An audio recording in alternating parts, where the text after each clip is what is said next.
Jayesh Mehta is country treasurer at Bank of America. He's joining us to take some questions on the money markets. Jayesh, it's a pleasure. Great to have you with us here. I want to start with the rupee, which is past the 60, 59.5 or so, Jayesh. What's your sense? Will the euphoria around elections continue to push the rupee higher? It can if a lot of flows come in, lumpy flows come in, portfolio kind, after the election verdict tomorrow. And that might put a lot of pressure on the rupee. Currently, rupee is definitely on a appreciation trajectory. It is being held up because of the central bank buying, and we expect central bank to continue to buy. Maybe momentarily they might not buy once we get the results. And if the results comes in the expected line of the exit polls, which came yesterday, we might at one point of time see 58 half levels, maybe very quickly, maybe in next 1 week or so. But eventually it will settle down at around 59 half levels or so. And that's what would remain. This is assuming the exit poll results comes, the election result comes exactly like an exit poll, what they have predicted. And then we would see gradually as the things and the economy turn around. Maybe eventually in 6 months' time or so, we can actually look at 57 levels kind of a number.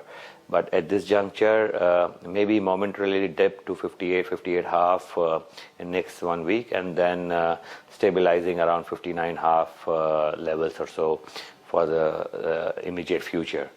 And that's what we feel at this juncture. But in case the outcome of election results does not come as per the exit poll, and it's something that really surprises the market, and we have a fractured government mandate, in that scenario, we can really look to see rupee depreciated in a dramatic way, maybe even crossing 65, 66. I won't be surprised if it touches the previous high of 68.81 if the government mandate does not come as per the poll prediction. Jayesh, is the 10-year, the bond market telling us anything? The way that is moving? I think bond market, if you look at it in a short term, it is more like a trading range. So say from now to next 1 week, we can see some more appreciation. Bond yields can come down by another 7 to 10 basis point. It may then retrace it from the current level to another 10 basis point higher. So, in a swing of 10 basis point lower and then going back 25 basis point higher kind of a range, we would look at bond market for the time being. So currently at say 875, 860, 877, it can come to 865, 867 in next 1 week, and then go back to 888, 890, 895 levels very quickly. And then the market will wait for the budget announcement, which is people are expecting maybe the fiscal deficit will widen by another half a percent. There will be worry on inflation, which is yesterday came at 8.6. Of course, right now in the euphoria, nobody's really looking at that at this juncture. And though the projected new government is talking about soft bias, but we really need to see their stance as compared to what happens and how the new government as well as the RBI comes out on the conclusion. So that is all market will be watching.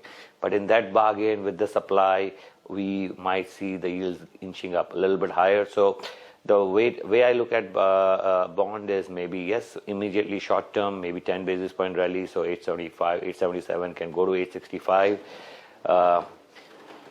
After that, maybe for a month or so, it might remain around 890, 895 level, and then it's complete unknown. But I think from a medium-term perspective, say 6 months down the line, unless something dramatic happen on the El Nino and global front, we are looking at say 6 to 8 months down the line, we are looking at 10-year bond yield at around 8.5, 840.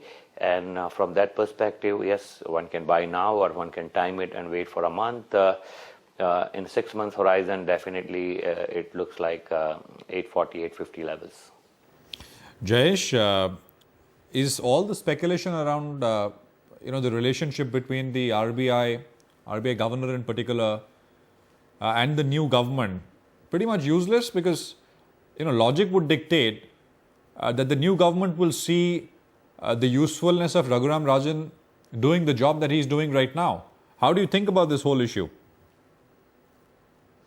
I really don't have much thought on that, but the only thing that I can say is, yes, if you look at it, last 3 times central bank has raised rate and even partly implemented Urjit Patel report. Governor himself has said that the inflation target and the inflation target and the RBI mandate and implementing the Urjit Patel report will be done in consultation with the government, and that will happen once the new government is formed. So we don't know what is the outcome of that meeting, but it will be a joint consultation between Ministry of Finance and Reserve Bank of India. I am not really looking at something dramatic happening there. But from that perspective, we also need to look at one more thing. The current governor is using one of the tools which Urjit Patel said, which is interest rate to manage inflation.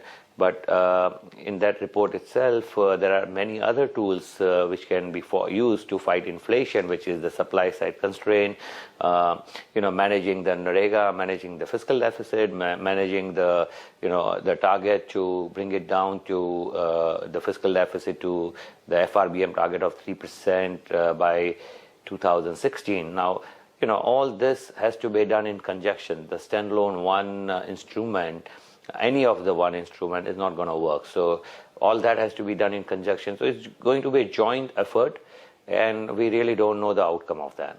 Jayesh, corporate bond markets in India have needed attention for a long time, right? You and I have spoken about this earlier on this show as well. Are there any specific expectations from the new government on this front? Because that can be a huge source and a deep and big source of funding, if developed. I think, I have a very big disconnect. If you really look at corporate bond market in India, it is there.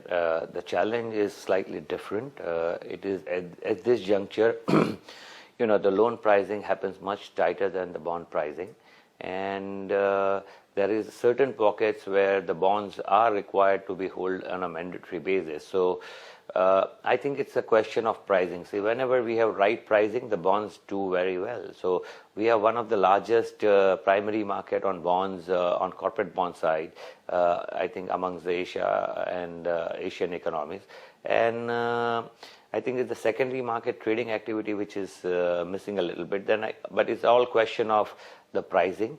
As of right now, because you have mandated buyers and there's not enough supply of bonds, that is where you feel that there's not enough secondary trading happening in the bond. So it's like once there are mandated buyers which goes to them for hold to maturity, the bonds does not come out. So there is not large enough supply, and the pricing is really tight, right? It's like today if you look at most of the AAA PSU bonds which are happening, they're all happening at below base rate of every bank, and that is being sold off easily because there are mandated buyers like Provident Fund, insurance who needs to buy that bond. I think that is what. So it's all about pricing. I don't think we really required too much things to be done about it.